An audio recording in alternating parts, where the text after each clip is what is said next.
Fala pessoal, tudo bem com vocês? Para quem não me conhece, meu nome é Anderson, sou especialista em Power BI e analista de dados com mais de 10 anos de experiência na área.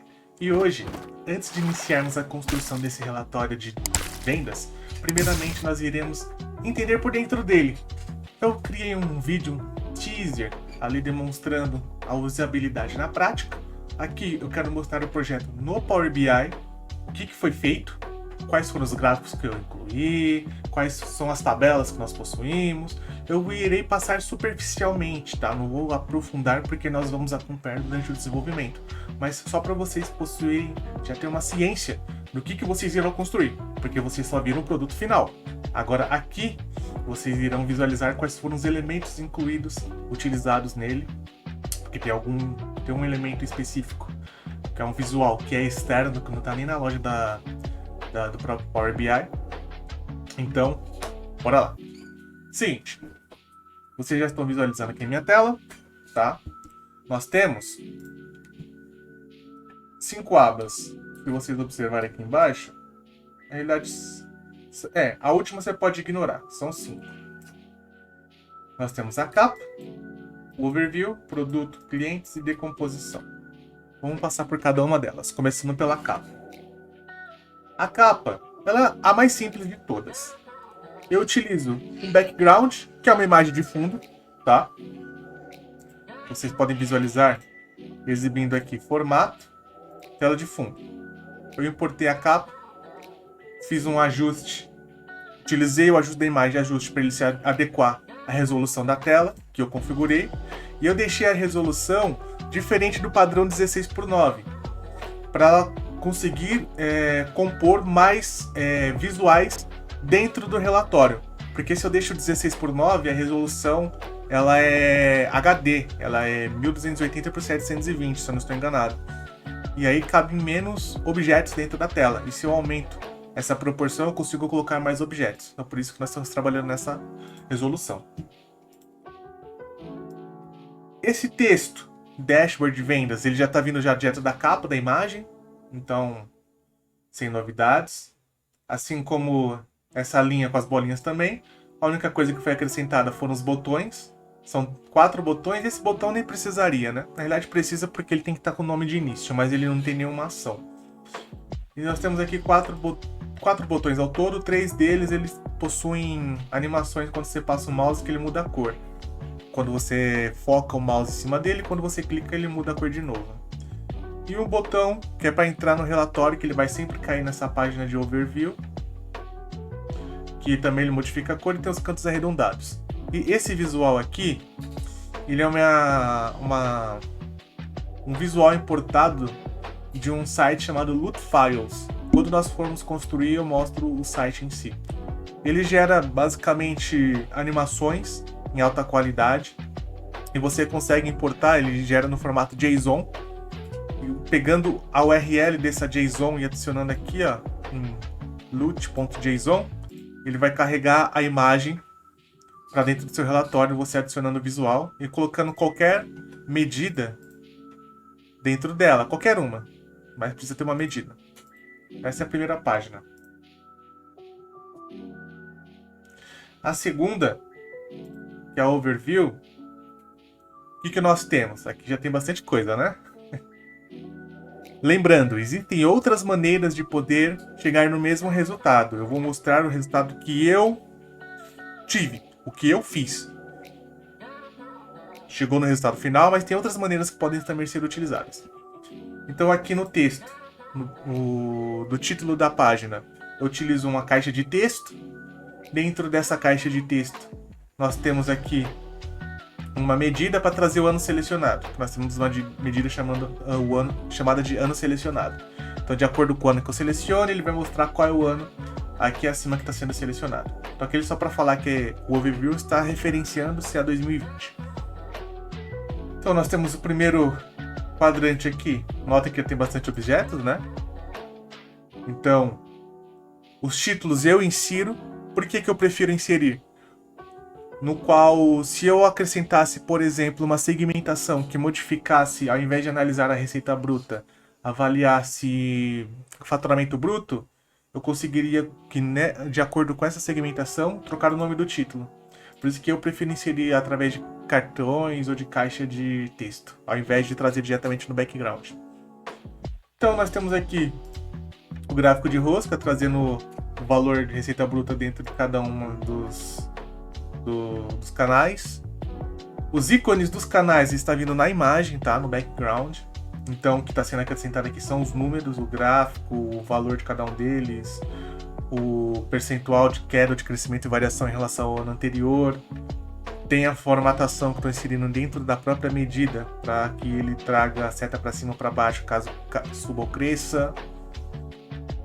E basicamente, todos esses primeiros visuais são cartões, tá? Exceto o gráfico de rosca. Esse gráfico aqui, ele é um gráfico importado da loja da Microsoft. Ele chama-se Sparkline, no qual você consegue fazer uma análise temporal e ele já deixa fixado no próprio gráfico, sem precisar criar medida nem nada, o menor ponto e o maior ponto do período. Então, por exemplo, se eu passar o mouse aqui, dentro desse ano de 2020, que é o que está selecionado, ele está falando que o menor mês de faturamento de ticket médio, perdão, de 2020 é maio, e o maior é setembro, tá? Então é isso que ele faz. E aqui abaixo é o mesmo cenário, só que ele muda o canal. Acima eu estou falando do online, embaixo eu estou falando de distribuidora, não estou entrando em detalhe de varejo. Abaixo temos um gráfico de colunas ao longo dos meses. E aqui eu utilizo formatação condicional para trazer o menor e maior valor do período. E também formatação condicional nos rótulos de variação. E coloco esse rótulo de variação como detalhe. Então acima está o valor do mês e abaixo a variação em relação ao ano anterior. Então, por exemplo, em setembro de 2020, ele foi o melhor mês de 2020, ele cresceu 21% em relação a setembro de 2019. Então ele sempre vai fazer em relação ao ano anterior. Abaixo, ele vai mostrar um detalhamento. Não um detalhamento, ele vai ser mais específico, falando qual foi o melhor mês e o pior mês do ano selecionado, que é mais uma estratificação do que já está no gráfico. Então ele fala que o melhor mês de 2020 em receita bruta foi setembro, então ele vai trazer de forma textual qual foi o mês, ele vai falar qual foi o valor que faturou nesse mês, e aqui a diferença é que ele vai realizar a variação em relação ao melhor mês do ano anterior. Como assim? Vamos alterar o gráfico aqui. Nós estamos analisando 2020, certo? Vamos ver qual foi o melhor mês de 2019.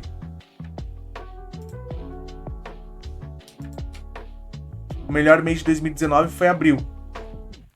Então, o que ele está querendo dizer quando eu olho lá em 2020? Ele está falando... Vou voltar para 2020.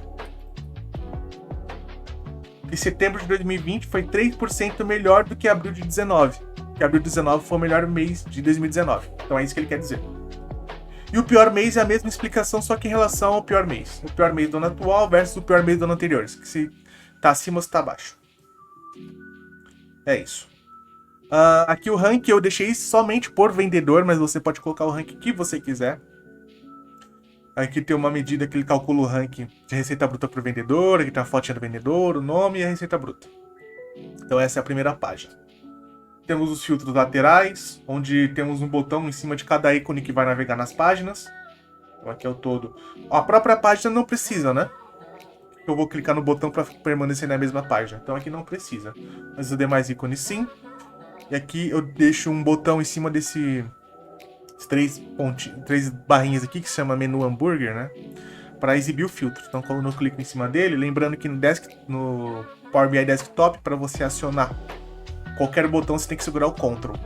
E aqui ele mostra uma tela de filtros, né? Que ele desfoca o fundo. Ele deixa o fundo desfocado, que ele acrescenta uma forma. Eu coloco uma ação nessa forma que eu posso clicar tanto em cima do ícone para fechar o botão. Botão não, o menu. Quanto aqui fora, ele vai fechar. Traz uma melhor usabilidade, né? Porque normalmente as pessoas, quando ela clica em cima do filtro, ela não vai clicar em cima do ícone de novo para fechar. Ela clica em qualquer parte fora. Aqui eu tenho uma forma com os cantos arredondados e eu agrupo elas com as segmentações dentro dela e um botão de limpar. bom? E eu tenho um botão que eu posso fechar o filtro, ou posso clicar fora para fechar o filtro também. Beleza. Essa imagem que está aparecendo aqui em cima, eu coloquei a minha imagem. Não está carregando de acordo com o usuário logado. Para poder fazer isso, você deveria ter uma tabela de cadastro de clientes, com as suas cadastro de usuários com as suas respectivas fotos, funções dentro da empresa e tudo mais. No máximo que você vai conseguir fazer, captura automática, é o e-mail do usuário logado. E aí você pode fazer essa relação do e-mail com o usuário logado para trazer o nome e a foto e o cargo dele dentro de uma tabela que você tem. Tá?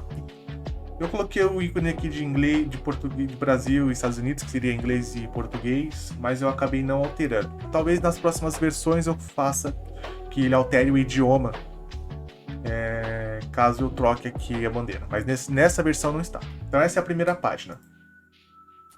A segunda é uma análise de produtos. Essa análise aqui eu gosto. Eu sou suspeito para falar dela, eu gosto. Basicamente é uma análise de Pareto, só que você pode analisar de diversas vertentes. O que o princípio de Pareto diz? Que 80% de um resultado é gerado por 20% de um esforço, 20% de uma atividade, 20% de uma demanda. Aqui no caso específico nesse cenário, eu estou avaliando a minha receita bruta. E não é específico sempre 80-20, tá? Você pode olhar 80-20, 70-30, 60-40. Não importa, tá? Você pode avaliar sempre nesse contexto. E não necessariamente ele vai fechar 100%, como é nesse caso. Porque aqui nós estamos falando o seguinte, ó. Que 50% do faturamento, ou seja, da receita bruta, é representado por 20% dos produtos. Ou seja, vamos supor que eu tenha 100 produtos, tá? 50% do faturamento que eu tive foram de 20 produtos. Eu tenho 100, 20 produtos fizeram 50% do meu resultado. Então, o que ele basicamente está dizendo para você? Foca nesses 20. Ele que está te trazendo resultado. Porém, esse percentual ainda é baixo, 50%. O ideal é trabalhar acima de 70%, maior ou igual a 70%. Então vamos olhar aqui quando eu clicar em 70%. Porque eu posso olhar essa variação. Aqui tem uma segmentação que, mediante a análise que eu quero realizar, eu quero olhar quantos por cento de produtos representa 70% do faturamento. É só alterar. 80% ele modifica de novo e assim por diante.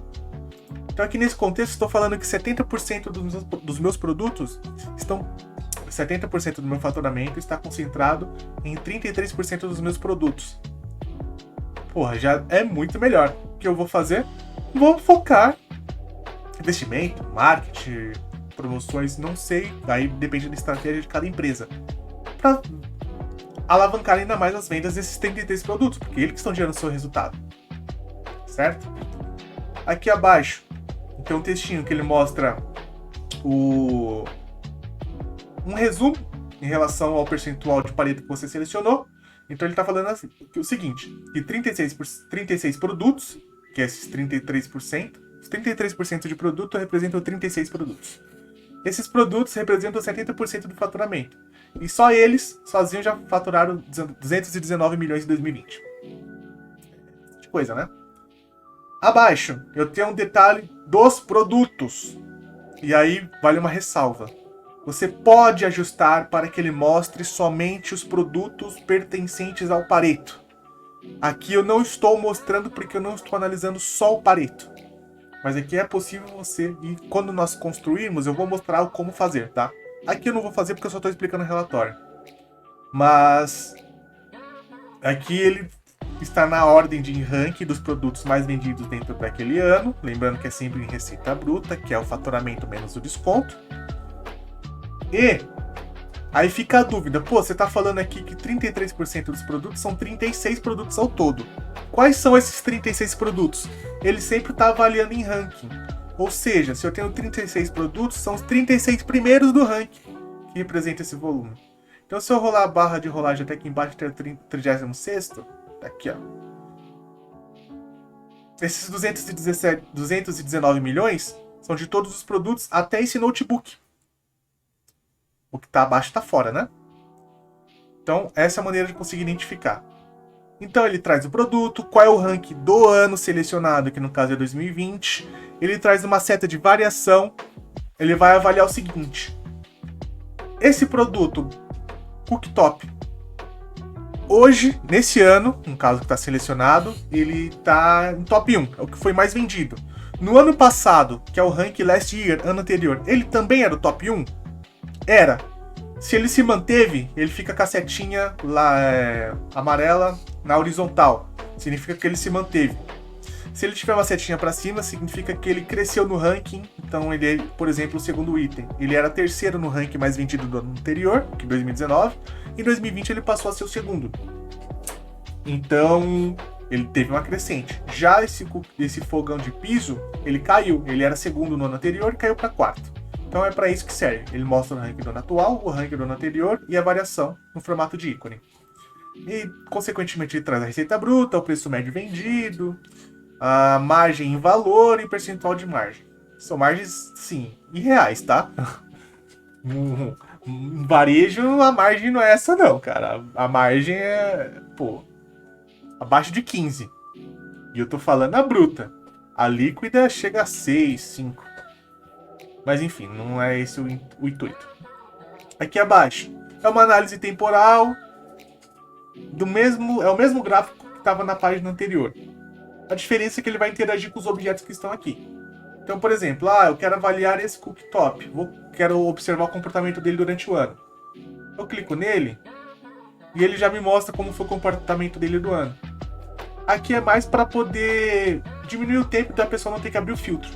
Ela clica no produto que ela deseja avaliar. Aqui, na hora que nós formos construir, eu vou fazer que essa tabela não interaja com os gráficos acima, porque ela não precisa, tá? Pode ver que ela traz errado aqui, porque ela não precisa. Então ele mostra aqui, ó, que esse cooktop ele vendeu mais em março e vendeu menos em novembro, que não faria muito sentido porque é Black Friday, né? Então poderia ser que esse produto estivesse saindo fora de linha, ou com falta de estoque, enfim. E ao lado, nós temos aqui um gráfico de barras, no qual ele mostra a categoria, porque eu posso fazer essa avaliação em relação à categoria, então eu seleciono a categoria aqui. Ele vai me informar aqui o Pareto dessa categoria.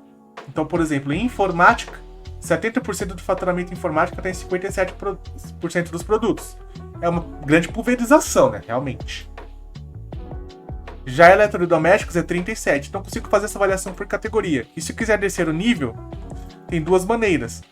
Você pode, passando o mouse em cima do gráfico, clicar nesse botão, nesse ícone para baixo, que significa habilitar drill down, que a tradução seria escavar, mas ele entrar no detalhe da categoria que você quer. Então, por exemplo, eu quero ver as subcategorias de eletrodomésticos. Eu deixo habilitado esse drill down e clico em eletrodomésticos. E aí ele vai descer e vai mostrar todas as subcategorias pertencentes a eletrodomésticos. E toda a análise já vai se comportar em relação a eletrodomésticos, porque eu estou filtrando a categoria de eletrodomésticos. Aí eu posso analisar isoladamente a subcategoria. Quando você deixar esse botão habilitado, significa que ele vai tentar fazer filtro. Pode ver que ele não desce para o próximo nível e nem filtra, porque eu não tenho nada depois de subcategoria. Para poder selecionar, eu tenho que deixar desabilitado. E aí, se eu seleciono cooktops, aí ele me fala quais foram os cooktops vendidos e etc. Tá? Beleza. Então, essa segunda análise é isso. A terceira, o nome tá clientes, você pode entender como clientes, mas também é RFV, tá? O que é isso? O próprio relatório em si já explica. O RFV é uma sigla para recência, frequência e valor. Apesar de que aqui nós estamos analisando a recência e frequência, eu não coloquei valor. No qual ele observa o seguinte: o volume de clientes, quantas vezes ele comprou no ano selecionado e qual é a recorrência. Se ele compra constantemente, se ele tá um bom tempo sem comprar. Por quê? Concorda comigo? Se eu tenho um cliente que ele compra muito, mas ele tá um tempo sem comprar, não tem que ter estratégias para trazer esse cliente de volta para ele voltar a comprar? Alguma coisa aconteceu para ele ter parado de comprar. Pode ser um problema financeiro dele, ou eu não estou ofertando os melhores produtos para esse cliente. Então essa análise ela diz isso, tá? E agora eu vou exemplificar aqui, explicar ela na prática. nós temos um quadrante, uma matriz, onde as colunas são as recências e as linhas são as frequências. E eu tenho as explicações de cada uma delas abaixo, que é a legenda. Então o que ele diz? Que o R1 são clientes que compraram nos últimos 30 dias. Então todos os clientes que estão ali em R1, eles compraram, a última compra deles foram nos últimos 30 dias. Quais últimos 30 dias, vocês vão me perguntar? Em relação ao ano selecionado, nós estamos avaliando 2020, certo? Essa base tem 2020 completo. Então ele sempre vai avaliar os últimos 30 dias em relação à última data de venda em 2020, que foi 31/12. Então o que ele está fazendo nesse cenário, basicamente ele está avaliando esses 30 dias como se fosse dezembro. Mas vamos supor que a última informação que você tivesse nessa sua base de dados fosse setembro. Ele vai avaliar os últimos 30 dias pegando da última data de venda de setembro, e assim por diante. É mediante ao contexto sempre, tá?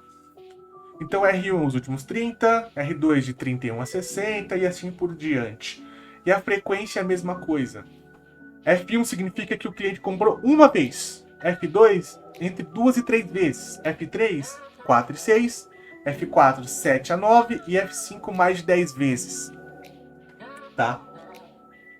Aqui, no caso, nós estamos avaliando não a quantidade de compras, porque o correto seria a quantidade de compras.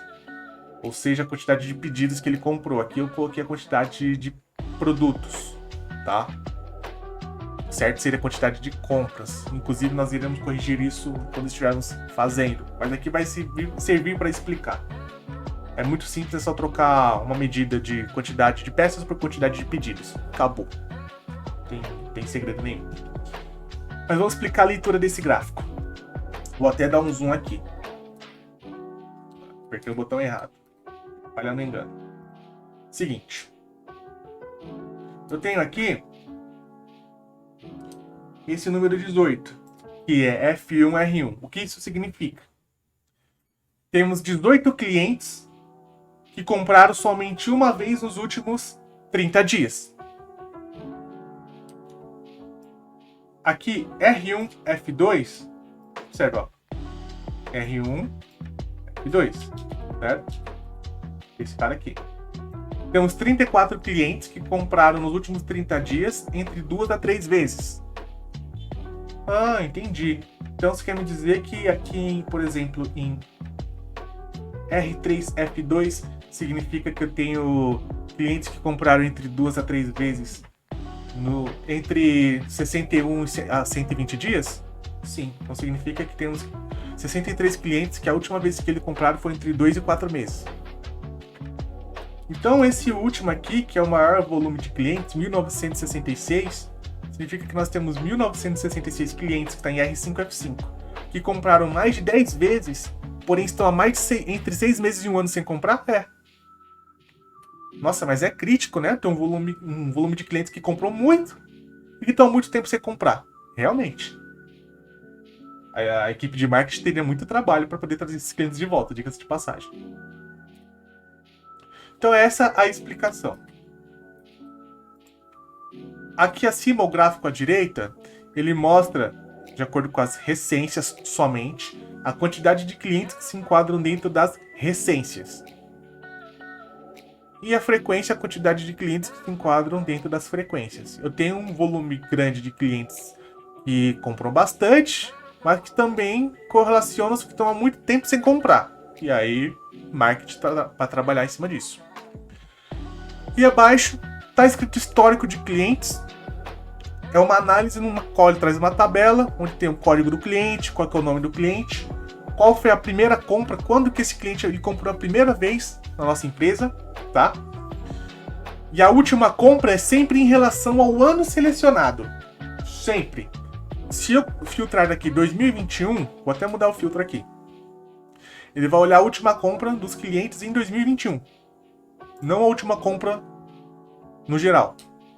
Tem como? Tem como. Então aqui, ó, ele tá analisando a última compra em 2021 nesse caso. E os dias sem compras, ele vai avaliar sempre a última data de compra do cliente em relação à última data de vendas que teve nesse ano.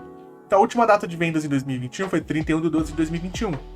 Então ele vai avaliar. O cliente comprou a última vez dia 10 de novembro. Quantos dias eu tenho dia 10 de novembro até 31 de dezembro? 51 dias. Então é isso que ele está falando. Se a última data de vendas... Vamos supor que nós estivéssemos em 2021 e que fosse o dia 20 de novembro. Ele iria falar que teria 10 dias sem compras. Tá? Mas nesse cenário ele está olhando como um todo. A quantidade de produtos que essa cliente comprou, o valor e o preço médio de cada produto. Então essa é a análise de receita, frequência e valor. E por último, essa é a mais simples, tá? Porém ela é poderosa, que é a árvore de decomposição. É esse visual aqui que ele fica em visuais de AI. Ele chama árvore hierárquica, mas uns utilizam árvore de decomposição, outros utilizam árvore hierárquica. Depende da nomenclatura. Eu já deixei expandido, mas eu vou retrair todas as expansões. É só clicar no X do cabeçalho. Eu estou analisando a receita bruta. E aí eu posso escolher pelo que eu quero analisar. Eu não fico preso a uma única dimensão, a uma única opção. Então basta eu clicar no maisinho, ele vai aparecer todas as colunas, todas as dimensões que eu especifiquei que eu quero analisar. Vamos supor que eu quero olhar por equipe de vendas. Tá, a equipe de vendas que mais vendeu foi varejo. Ok. Qual foi a marca que elas mais venderam? Samsung, tá bom. Quais foram os produtos da Samsung? Antes disso, eu quero olhar onde que eles mais venderam. Vou olhar o estado. Eles venderam mais em Santa Catarina. Em qual cidade de Santa Catarina onde eles mais venderam? Beleza, em Florianópolis. Tá bom. Vamos supor que esteja 50-50. Não vai fazer sentido olhar análise de cidade. Retraio. Vou expandir de novo. Na realidade, eu quero olhar por gênero. Mesma coisa masculino e feminino. Tá bom. Eu posso olhar isoladamente depois. Mas eu vou olhar, por exemplo, aqui o masculino por formação. Pós-graduação e ensino superior foram os perfis que mais compraram. Ok. O que eles compraram? Informática. Tá bom. Dentro de informática, quais foram as categorias? Desktop. Então, eu posso remover a subcategoria direto para produto. Comprou mais esse computador desktop. Então, você pode escolher a ordem que você quiser e pelo que você quer analisar. E para voltar, é só clicar no xizinho aqui no remover nível e ele volta para você poder, por exemplo, escolher o segundo, eletrodomésticos. Ele sempre vai detalhar pelaquilo que você expandiu. Em todas as páginas nós temos o filtro para expandir, para mostrar os menus de navegação do lado esquerdo. Todos eles possuem. Aqui nós voltamos para a capa. Eu sei, vocês querem começar a construir logo esse relatório.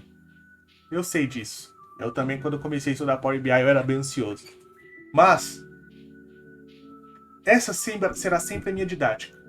Antes de ensinar vocês a construir um relatório, eu vou mostrar o que foi feito no relatório. Não somente a versão final, onde você clica ali, modifica, interage e tal. Entender realmente o porquê. Para que tem essa análise de vendas? Para que ela serve? Quais são as análises que eu possuo dentro desse relatório? Serão úteis? Não serão úteis? Vai fazer sentido? Ou só vou adicionar no meu portfólio, mas eu não vou usar para nada? Tudo que eu trouxer para vocês são análises que eu utilizei e utilizo no meu dia a dia. Então eu vejo o valor e é o que eu quero compartilhar com vocês. E eu já deixo já avisado, e eu vou sempre frisar isso em todos os vídeos. Caso vocês desejam, tenham necessidade de alguma aula específica, de algum tema específico, de algum dashboard para alguma área específica, se vocês têm interesse que eu acabe construindo e explicando como fazer, deixe nos comentários, que aí eu vou pegar os comentários que tiverem maior votação ali, ou que são mais replicados, vou criar uma enquete e a mais selecionada é o que eu irei fazer, tá? Eu já tenho um roteiro, já tenho um cronograma do que eu vou desenvolver, porém, se tiver algo que vocês estiverem solicitando fora daquilo que está dentro do meu roadmap, eu vou procurar encaixar e também trazer esse conteúdo para vocês. Beleza? Então, Não terá mais aulas de enrolação, não é enrolação, né? Mas para muitos será. Como essa, onde só estou me aprofundando, não estou explicando como desenvolver. Já na próxima aula, aí sim, é mão na massa, vamos conhecer as nossas bases de dados, já vamos conectar nelas, tratar no Power Query, fazer os relacionamentos, criar as medidas, os visuais, tudo mais. Beleza? Então, espero que vocês tenham gostado. Não esqueça de se inscrever, curtir, compartilhar o canal, porque isso aí me incentiva a continuar trazendo conteúdo como esses gratuito para vocês, porque vocês encontrarão basicamente em cursos pagos. Em muitos cursos pagos vocês não encontrarão com a qualidade que eu vou estar disponibilizando para vocês, tá? Então dá essa força, porque tem muita coisa para vir, beleza? Esse ano promete. Então, espero que tenham gostado e vejo vocês na próxima aula. Falou!